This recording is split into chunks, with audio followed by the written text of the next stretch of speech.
কথা বলতে আসলাম। উটের দাম ওই সময় যখন আসছিলাম তখন চাইছিলেন 30 লাখ, কিন্তু আপনি বলছেন 28 লাখ হলে বিক্রি করবেন। কি বিক্রি হয় নাই? বিক্রির দাম আছে, আজকে লোক আসবে, কথাবার্তা হয়েছে 23 লাখ 23.5 লাখ। আরেকজন চিটাং থেকে উনি 22 লাখ 22.5 লাখ কইছে। আরেকজন রংপুর থেকে আইবো, উনি 19.5 লাখ কইছে। আজকে আসবে কথা। উটটা আপনি এখানে কদিন ধরে পাচ্ছেন? 10-12 দিন। 10-12 দিন ধরে রাখতেছেন, কি খাওয়াইতেছেন রে? তাই গরুর যে খাবার সেই খাবারই এই খাবারে খায়, কাঁচা ঘাস এটি খায়। আপনার এই উট দৈনিক কয়বার গ্রহণ করেন? সকালে একবার, বিকেলে একবার। এই উটে কি কামড় দেয়? কামড় দেয়। আপনি যে দাঁড়াইছেন আপনার কামড় দিতেছে? আমি বলি দেয়। আপনি কাছে যান দেখি। আমি বলি দেয়।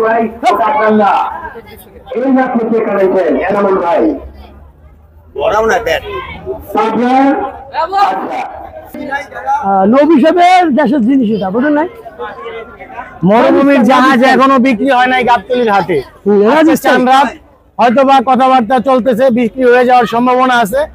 দোয়া করি ওটাকে সুন্দরভাবে বিক্রি করে দিতে পারে ইনশাল্লাহ। ইনশাল্লাহ আমরা চাই উনি লাভবান হোক, এবং উনি লাভবান হলে আবার সামনে হয়তো আরো বড় বড়। আমার উঠ থাকে না ভাই, আমি এইবেন না, আমি প্রতি বছর উঠে নিই। গেছে বছর 2টা আনছি, ও 2টা বিক্রি করছি, এটা থাকবে না আমার।